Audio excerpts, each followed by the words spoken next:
Atari was founded in 1972 by video game pioneer Nolan Bushnell, the man who had created the first coin-operated video game, Computer Space, and had brought Pong to the masses. Although the early games were impressive simply because they existed, Atari's coin-op division truly entered a golden age in the late 70s and early 80s, when titles like Asteroids, Battlezone, and Tempest ruled the arcades. In this package are arcade-perfect conversions of 6 of those great games: Super Breakout, Battlezone, Tempest, Missile Command, Asteroids, and Centipede. Together, these games have grossed hundreds of millions of dollars in arcades across the world, and thanks to special emulation technology from Digital Eclipse, you can now play the games on your console system exactly as they were in the arcade. Even the bugs are still there. But just playing the games doesn't do them historical justice, which is why we've provided background information and exclusive insight into the games from the creative geniuses behind them. Ed Logg, who created Asteroids, Super Breakout, and was co-creator of Centipede with Donna Bailey; Dave Theurer, who created Tempest and Missile Command; and Ed Rotberg, designer and programmer of Battlezone. What was it like at Atari during this golden age? How could so many great games come from one company? As Ed Rotberg explains, the people had a lot to do with it. I think one of the really wonderful things about having been at Atari during that period of time of the late 70s, early 80s was the people that worked there, the entire group of people, and not just as individuals, but we not only worked together, but we socialized together, we played together. It was a real camaraderie that I've never seen quite duplicated to that extent anywhere else. With such creative people around, Atari took an interesting tack towards game development. Once assigned, a project was under the direction of a single programmer, but game concepts were developed communally at off-site brainstorming sessions. Here's Ed Rotberg discussing the sessions. The brainstorming sessions really reflected a lot of the culture that went on at Atari at that time, and it was really nice. People were, encouraged to submit ideas and not be critical of other people's ideas, but to take them and run with them. Eventually, they became people became more and more prepared. They were less extemporaneous than they were in the early days, but it was really a hotbed of creativity. We had a number of extremely creative, as well as technically proficient people at Atari, and it was just a wonderful time to be around all that good energy and all of that creativity. Of course, not all the creativity went towards finished products. Quite a bit was devoted to just having fun. Atari was an entertainment company, after all. Most of the jokes grew out of strange products, and often they came at the expense of an engineer's favorite target, the marketing department. Ed Logg explains how one aborted game concept, turtle races, that popped up at every session turned into a long-running prank.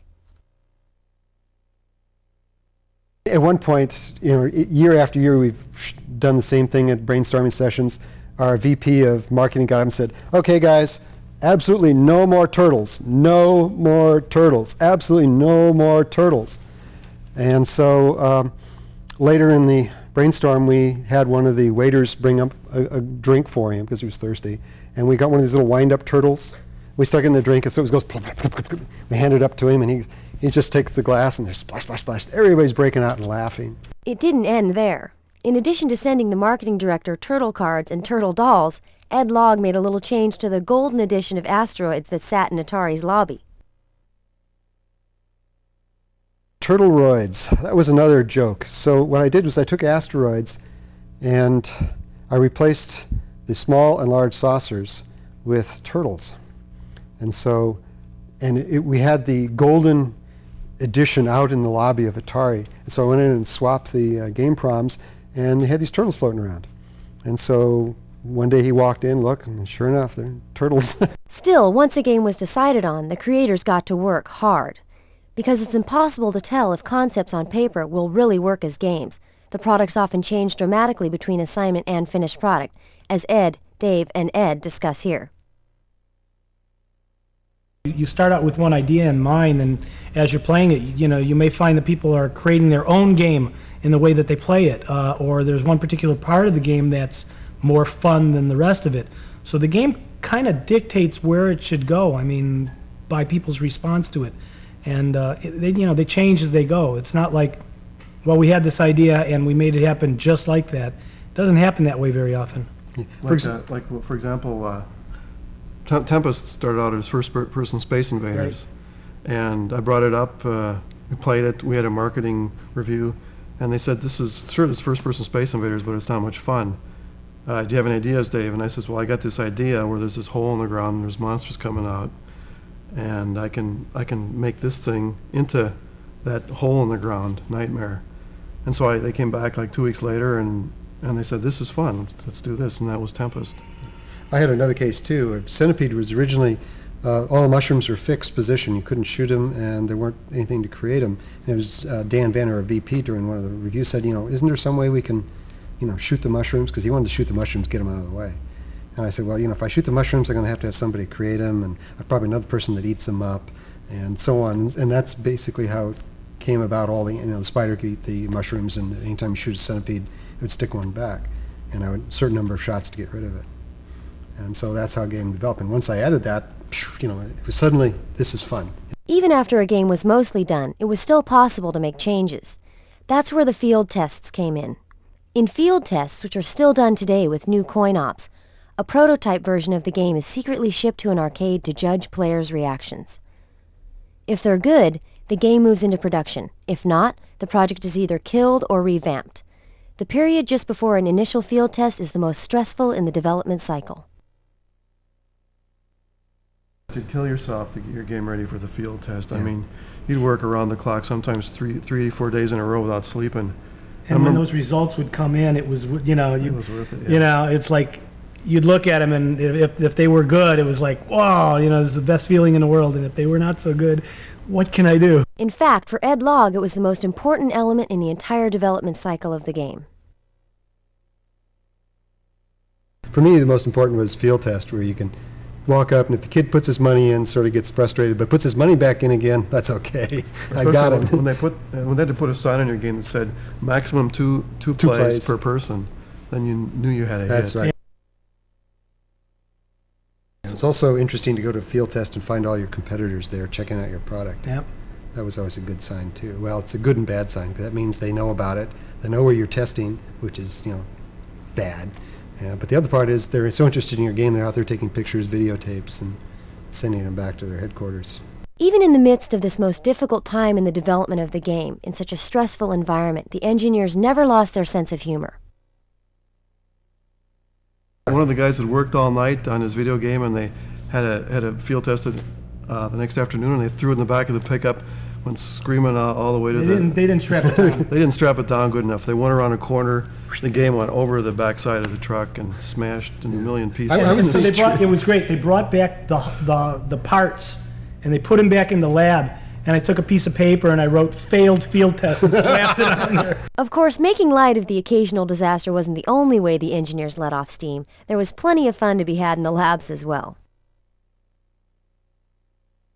Oh, well, one of the engineers was working on a new PC board, and so one of the guys decided, to pull a little prank on him. And after Dave had gone home, this other gentleman, who shall remain nameless, wired up a flash bulb, a flash cube, to the bottom side of the board, hooking it up to plus 12 in ground, so that the next morning when Dave came in and plugged his board in, he got this huge flash and puff of smoke out from the bottom of his board, and caused immediate panic. One of the better consequences of having a lab full of game designers was that, in addition to endless streams of practical jokes, the creators had instant access to some very tough testers. Ed Rotberg explains.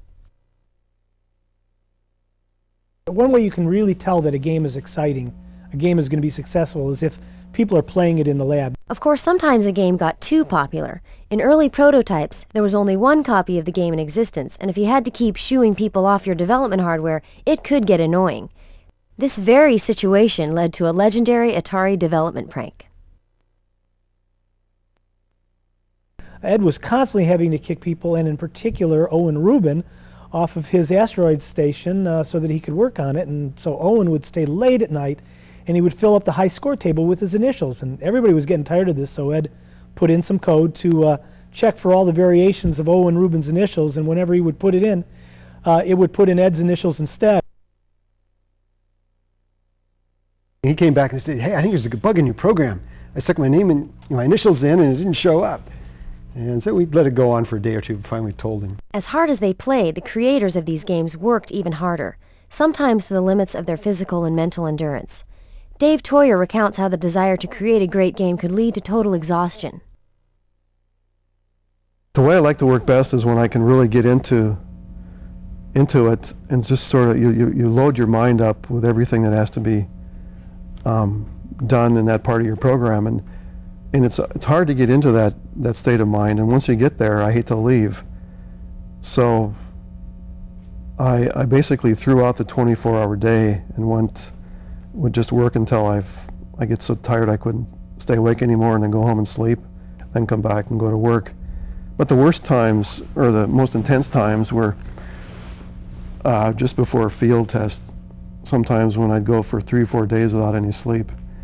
I remember one time I had a field test on Friday, and I'd been up for 4 days in a row, and I actually got the game ready to go, but I was so tired I couldn't work the machine that burned the ROMs anymore because I couldn't remember how to punch the buttons on the keyboard. So I had to invite one of my buddies in to work the keys, and I just had to sort of say, okay, you do this and this, and he worked the buttons for me. In the end, though, the hard work more than paid off. Nearly 20 years later, the popularity of these classic Atari games is as high as it ever was. Now, with this collection, we can again enjoy these classic titles. As for Ed, Dave, and Ed, all are still involved in some way with the game industry. How do they feel about all the interest people still have in their early work? Ed Rotberg sums it up best. I get email from people who found me on the web or somehow or another and found out an address, and they tell me how much they enjoyed the game, and it feels great. Well beyond any money that might have been made, and believe me, it wasn't that much. Just to have people know that people had some fun, and enjoyed something you did that you created, is one of the best feelings in the world. Ed Logg, with help from Donna Bailey, created Centipede in 1981. With easy trackball control and perfectly balanced difficulty, it quickly became one of the most popular games of all time. At one point, Atari even raised the price of the unit in an attempt to kill sales and make way for the production of other games. The result? The game kept selling, and in the end, it was in production for over a year, one of the longest coin-op production runs of all time. Here, Ed Logg relates the origin of the game and notes what he was, and more importantly, wasn't going for in terms of storyline. The original Centipede game was from a brainstorming idea called Bug Shooter. And other than shooting bugs, that's really all I had in mind. I was not going to go through any elaborate storyline about you're off in Never Never World and it's inhabited with a bunch of bugs, and if you shoot them all and then you get the princess back or anything. After a number of changes to the initial design, which didn't include the spider or allow you to shoot mushrooms, the game was finished, but not before Atari's legal department mandated one more change to the shooter at the bottom of the screen. Originally, it was supposed to be the Atari insignia, which is the two things and the bow in the middle. And the lawyers came back and said, "Oh, looks too much like the Atari logo, and the fact that you shoot that center thing out, that kills our trademark. Can't do that." Okay, so I changed it a little bit. Savvy gamers may have noticed that in the game's graphics set, there's a grasshopper that never actually appears in the game. Here, Ed reveals the reason for the grasshopper and why it was never implemented. There's an interesting story about the grasshopper and Centipede. I've actually received letters, from players saying, "Hey, there's a Centipede in the graphics. There's a grasshopper in Centipede's graphics. Where does it show up? How do I get it?" And actually, the grasshopper was done initially because it was supposed to hop out, like the spider, and try to hop where you were, because I was afraid people would stay in a particular spot and just hide in a little corner and stay there. Well, it turns out with the spider's algorithm, there really is no safe spot, and you really do have to move around a lot. And so I never bothered to implement, or actually, I left out the grasshopper's algorithm, but I left the graphics in there, just for the purpose of entertaining somebody who's actually going out looking for something secret. Logg prides himself on his bug-free code, but there is one bug in a version of Centipede. In the game, as you advance, the area that the spider roams in shrinks, making him more dangerous. In the cocktail version of the game, though, the second player plays on a flipped screen, but the spider's area is not flipped, so as you advance, his roaming area actually moves to the top of the screen. Ed explains the consequences. Well, if you're the second player on the other side of the screen, because your screen is now upside down, instead of shrinking it this way, I shrank it this way, so his area got bigger. And of course, he was much easier to hunt. And there are several strategies in Centipede where you simply do nothing but hunt the spider.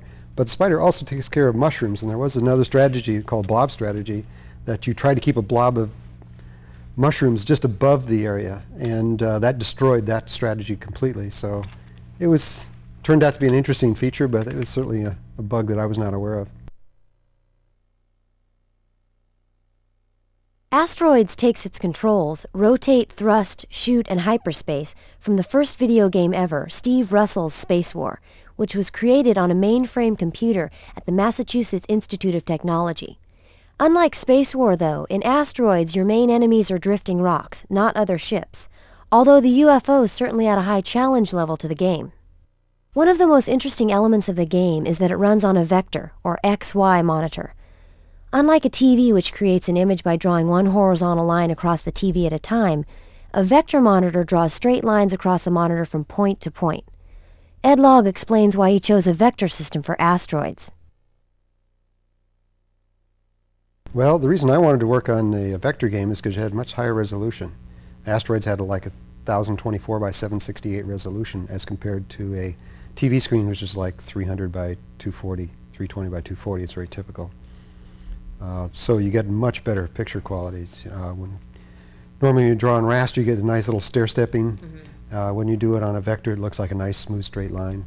So it really made it very effective, especially when you're doing small little ships and shots and things like that. You wanted everything to be nice and smooth. That decision, though, led to a curious bug in the game that caused the screen to occasionally fade in and out when only a few items were present on screen. Here he explains how this is actually a problem with the hardware used by Atari in production versions of the game. All monitors have a problem with screen burn. You see a lot of, like PCs now, they do basically screensavers. Well, in the old days, in Asteroids, we couldn't put a screensaver up there, although we did swap screens around a little bit. But what we did is we had a protection circuit. There's actually a second problem with an XY monitor I should bring up too, and that is if something should go wrong with the electronics on the board, the monitor's beam would just go down to a single point, and since all that energy is at a single point, it would burn a hole in the screen. So we had special circuitry on there that basically said if you're not drawing far enough apart, then turn off the beam. Well, it turns out that the copyright in the bottom and the score and a little bit of stuff at the top was just enough drawing so that it would not erase the screen. And so we found that wasn't quite the case, but there were some monitors that were not quite up to spec with others, and if you had like one rock and the asteroid was, or your spaceship was in the middle of the screen, it would sort of fade away to black, and as everything moved away, it would come back to bright again. Probably the most popular strategy in Asteroids is to destroy all but one asteroid, then wait and simply shoot UFOs. This is known as the lurk strategy. Unfortunately, if you get too good at this strategy, building up more than 200 plus ships, you reset the machine. Ed explains why. I actually tried the lurk strategy, getting down to a couple rocks and then trying to shoot the guys, but I just couldn't do it, and I said, nah, nobody else can do it, and just left it the way it was, and it turned out that, of course, people could master it. In fact, they got to the point where they could master it so well that they could build up hundreds of lives. But, and this is not a bug, the hardware has a protection in it that you don't come back to it every so often. It's called a watchdog reset, and it resets the board, starts all over from scratch. But if I spend all this time drawing all the ships across the screen, all your extra lives, it basically runs out of time and causes a reset. So if the guy builds up too many extra lives, of course the board would reset. On a personal note, Asteroids may have been instrumental in getting Ed together with his wife. He recounts the story of how it introduced him to his future wife at an Atari Christmas party. He introduced me to her and basically introduced me as, here's the best video game designer in the world, you know. And she was impressed because she always liked Asteroids. But we started dating about probably 7 months later, 8 months later, and we're married now. The marriage has led to one interesting consequence in Ed's substantial coin-op game collection, which includes all his games, as well as some prototypes and other favorites like Robotron. And it turns out I met my wife, and she had an Asteroids game as well, so we actually have 2 Asteroids games at home. Wow. One is hers and one's mine. Ed Rotberg's Battlezone, one of the first 3D games ever, is still a favorite anywhere it can be found. It's also spawned more rumors than almost any other coin-op of the era, since a special version of the game was allegedly created for the military to train tank drivers. Like many of Atari's great games, it was first conceived at an off-site brainstorming session. Battlezone actually came about through the brainstorming sessions that we had off-site during that time. Howard Delman had developed a pretty powerful vector generator to do vector-based graphics, and one of the thrusts for that brainstorming session was to do a first-person 3D or multiple first-person 3D-based games, and Battlezone was one of the concepts that came out of that brainstorming session. One of the rumors among gamers at the time Battlezone was released was that it was actually possible, if you were good enough, to drive all the way to the animated volcano in the background. Here Ed lays that rumor to rest and explains the origin of the volcano and how it came to be animated. You cannot get to the volcano in Battlezone. The whole idea with volcano in Battlezone, we wanted to have some background that was basically like a cylinder of wallpaper that you could never get to, that traveled with you. And Roger Hector, drew this up in vectors for us, and he decided to put in a volcano. And so the volcano was in there, and it was just, paper in the background. I mean, it didn't do anything. And Owen Rubin, who was one of my lab mates at the time, every day would come into the lab and say, when are you going to make the volcano active? When are you going to make the volcano active? And I was busy trying to make a game. I wasn't trying to make the volcano active. And finally I said, look, you program the code, and I'll put it in. We'll make the volcano active. Showed up at work the next day, and there it was on my chair in front of my station, and he had written the code, and I plugged it in, and sure enough, we have an active volcano because of that. The possibility of Battlezone being used to train U.S. Army troops was quite a controversial issue when the news was first reported. Since then, stories about military Battlezone have circulated among many gamers. Now, for the first time ever, Ed Rotberg reveals the true story behind the myth. Did the Army want a military version of the game? Sort of. Well, it really wasn't the U.S. Army. It was a group of consultants that were trying to develop an inexpensive training device for the Bradley fighting vehicles. This outside consultant group, which consisted of a lot of ex-Army generals, came and contacted people here at Atari and said, can you do a custom version of Battlezone that will specifically train for this new vehicle we have, and they decided we could do that. Unlike most video games, it was not a fun project to work on. One of the people here had taken it on as his project, and basically got me assigned to do it. And I don't have particularly fond memories of it. I lost like 3.5 months of my life living here constantly trying to meet a deadline that they had set up based on a worldwide conference that Army TRADOC was having by satellite. So in order to get this done, we were working here around the clock, weekends. Literally, I rarely saw my wife. Still, some innovations came from the product. Here, Ed reveals the most famous one, as well as the final outcome of the project.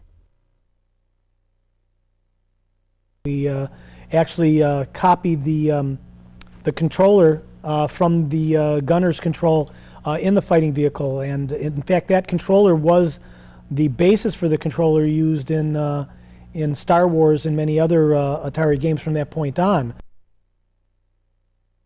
The demo unit was finished, and then I don't know all the reasons. Like, as I said, I was as anxious as possible to get off of it. I said I would do the prototype if I didn't have anything to do with any production plans, and they made that assurance to me, and then there turned out to be no production plans, and I don't know whether it was Atari. I believe it was Atari that decided they didn't want to get into that business, which I think was probably a wise decision. So the project was canceled, and military Battlezone never saw the light of day.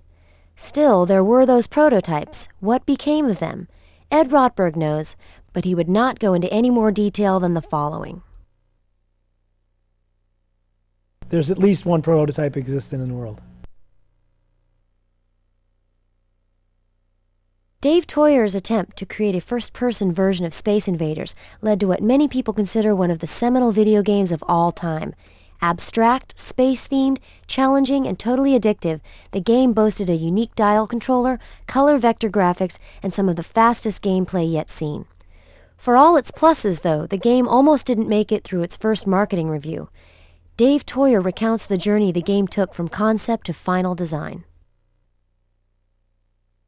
Well, Tempest started out as first-person Space Invaders. I thought, well, Space Invaders was one of my favorite games. And I thought, well, if I do first-person Space Invaders, that'll be a blast. So I whipped it together and had a marketing review on it. And we all played it, and it was okay, but it wasn't a lot of fun. And so right there at that meeting, we said, well, should we kill it? And I says, well, I've got this other idea that's sort of related. I said, I got this nightmare about this hole in the ground, and there's these monsters from the center of the earth that are trying to get out of the hole, and you have to smash them before they get out of the hole and kill you. And they said, sounds good. Let's try it out. So I basically just took first-person Space Invaders and wrapped the surface into a circle, into a tunnel, and had the monsters coming down the tunnel at you, like coming out of a hole in the ground, and you tried to kill them before they got out. And we had another marketing review on it, and people loved it, and people would come in the lab and play it all the time, and I'd have to shoo them off the machine to work on it. And you know, I knew when that was happening that I had a good thing going. Still, there were some problems with the game. Notably, that people were getting sick when they played it. A final tweak solved that problem. Well, at first, I had the levels rotating. So you would turn the knob, and the cylinder would rotate with all the creatures on the cylinder rotating with the cylinder, and it was making people nauseous, which is not a good thing. So we figured, well, what else can we do? We'll just leave the surface stationary and move the objects around on the surface, and that worked just fine. And it was less computationally intensive on top of it, so that solved the nausea problem. Although most players think the game occurs in outer space, Theurer has always felt that the enemies were moving up a hole in the ground, this coming from an experience in his childhood which greatly shaped his design of the game. Where exactly did the idea for the game come from? Dave explains. Well, it was very simple. I mean, ever since I was a kid, I had these not all the time, but I had a few nightmares about a hole in the earth, and there's these monsters that live inside the earth, and they would come out of the hole, and you had to kill them before they got out, and that's the story. It's great that Tempest appears on this collection because due to maintenance problems, very few machines are left in arcades. One incident in particular stands out in Dave's mind as indicative of the hardware problems Tempest had. Tempest hardware has always been a problem. They never really got it working for long periods of time without problems. I remember one time in the lab, my monitor stopped working, and we looked up under the monitor, under the circuit board, and it had gotten so hot and the board was upside down that all, like 4 or 5 of the components had actually desoldered themselves and had fallen out onto the top of the lab. On the other hand, the software was free of bugs in the later versions. The first version of the ROMs actually did contain one slight inadvertent error, an error that could give clever players $10 in free credits. There was only one bug in Tempest, and it wasn't actually it was a bug. We designed security into all the games to prevent the foreign companies from ripping them off. There was garage operations in the Far East where they would take our games and remove all the Atari copyrights and logos and put their own stuff in and then sell them as their own games. So I had protection in Tempest that checked to make sure Atari was on the screen in certain positions. Well, right before I shipped Tempest, I tweaked some of the positions on the screens to make sure that everything was perfectly symmetrical. And I forgot to change one of the checks on that position. And the copy protection then went in and detected that this thing was a little off and set up a time bomb that happened 10 minutes later. Well, and this only happened if your score was between 170,000 and like 190,000. So after it was out in the field for a couple of weeks, we started getting reports that people were getting 40 free credits. And I kept saying, no, it's a hardware problem or something. Well, the hardware analyzer actually caught it in the act of me giving the player 40 credits. And it turns out that I was using the tens digit as the location in RAM at which to store a 40 if the Atari wasn't on the screen in the right position. So that spread around, and pretty soon the expert players were getting 40 free credits just by nailing the score. Tempest is certainly one of the best-loved games of all times, although Theurer now is no longer directly involved in making games. His latest project is an award-winning development tool, a product that makes doing computer graphic chores far easier for game artists and others. However, he is still enthused by the excitement that his game has generated and the amount of pleasure he has brought to gamers worldwide. I really get a kick out of seeing people still playing Tempest. Every once in a while I get email from somebody saying, you know, I spent all my college tuition on playing your game. Yeah, that's great.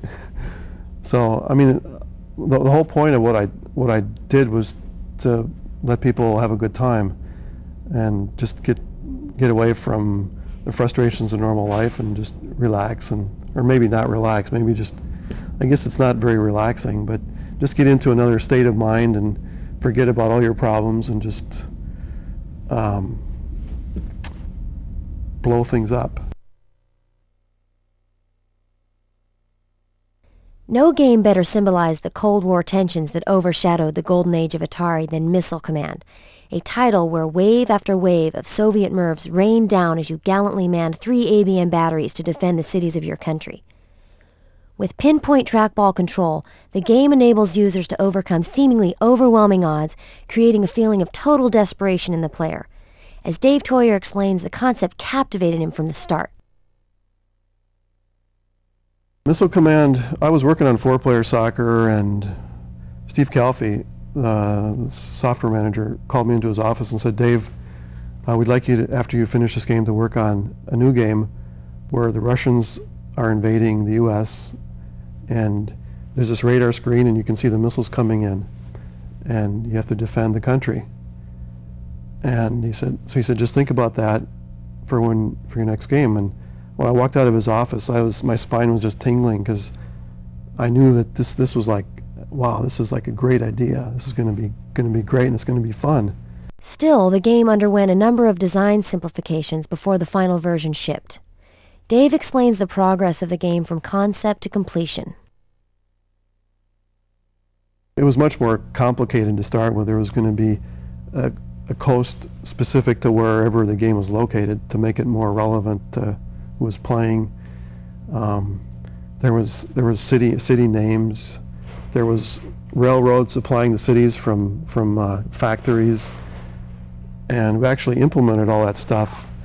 And so you could blow up the railroads, but it was too complicated.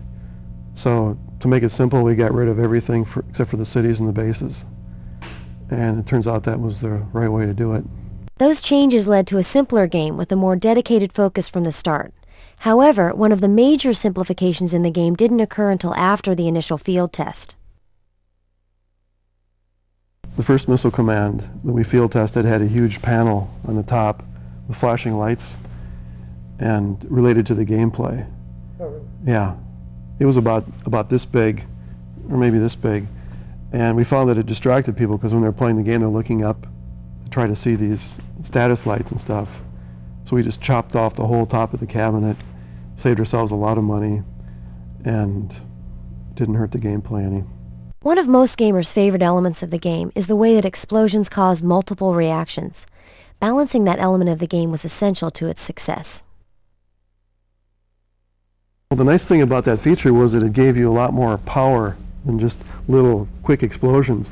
So one of the important things about timing the game, or tuning the game, was to get the length of the explosions right, because if they were too quick, you wouldn't have that extra power of the cloud actually blowing up other incoming missiles. The fratricide of incoming missiles was key to most player strategies, including Theurer's. The strategy I used in Missile Command was to lay out a pattern of missiles. It would make a cloud across the center of the screen, and the incoming missiles would hit the cloud and blow up and form a secondary cloud. And you could have secondary and tertiary reactions where you could just sit back and watch, sort of like when you play pinball, where you can sit back and watch after you hit the flippers. Over the years, Missile Command has become synonymous with video games and featured in numerous TV shows and movies. For Theurer, though, one incident stands out.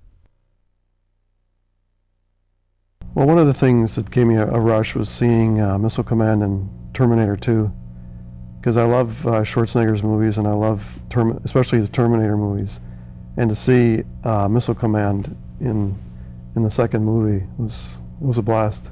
Despite the fact that it was just a game, Missile Command dealt with some serious issues. In the geopolitical climate in which it was conceived, the threat of nuclear war seemed very real to most Americans, and it was hammered home especially hard to Theurer. Here he recounts some of what he went through in developing the game.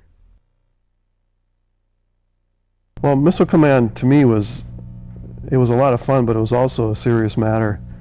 And when Atari asked me to do the game, one of the things I said was, this is going to be a totally defensive game. It's not going to be an offensive game. I refused to do something where I had sent off missiles to attack the USSR. So they said fine. So it's a totally defensive game, and to me then it's moral. You're defending your country against attack. But the thought of what actually happens when there's a nuclear attack is terrifying. And working on the game for 6 months, I internalized a lot of the stuff. So I'd have nightmares about nuclear attacks. In my dream I'd see a white streak going across the sky, just like in Missile Command, and I'd be up hiking in the mountains, and I'd see it hit in the valley, like in Sunnyvale, and I'd see the explosion, and I'd know that the blast was going to hit me in like 15 seconds, and I'd wake up in a cold sweat. And this happened quite frequently when I was doing the game, and then it tapered off after the game, but still, I had them for a couple of years afterwards, maybe one every 2-3 months. So it was a sobering experience. Although you were defending cities from attack, the game always ended in defeat. Dave Theurer never considered putting in an ending. Well, that was the whole point of the game, was to show that if there was ever a nuclear war, that you would never win. So that's why there's no end. For an extremely small number of hardcore players, Missile Command did have an end condition, although you needed to exploit one of the game's only bugs to attain it. Missile Command is pretty free of bugs. The only one I know about is that if you get up around 820,000 points, I think it gives you like an infinite number of cities. But no, I don't, there's very few people that can get it up that high. Did he ever expect anyone to be able to exploit the bug? Not at all. But he was extremely impressed by the skill that those super players displayed. I was surprised to see how good people got at the games, because in the laboratories, people from the company would come in and play them. We thought, wow, that guy's good. And then we put it out there and have this huge population playing it. And just to see some people that were so good at something, it was like watching the Olympics. Now you know the story behind the games. Go play.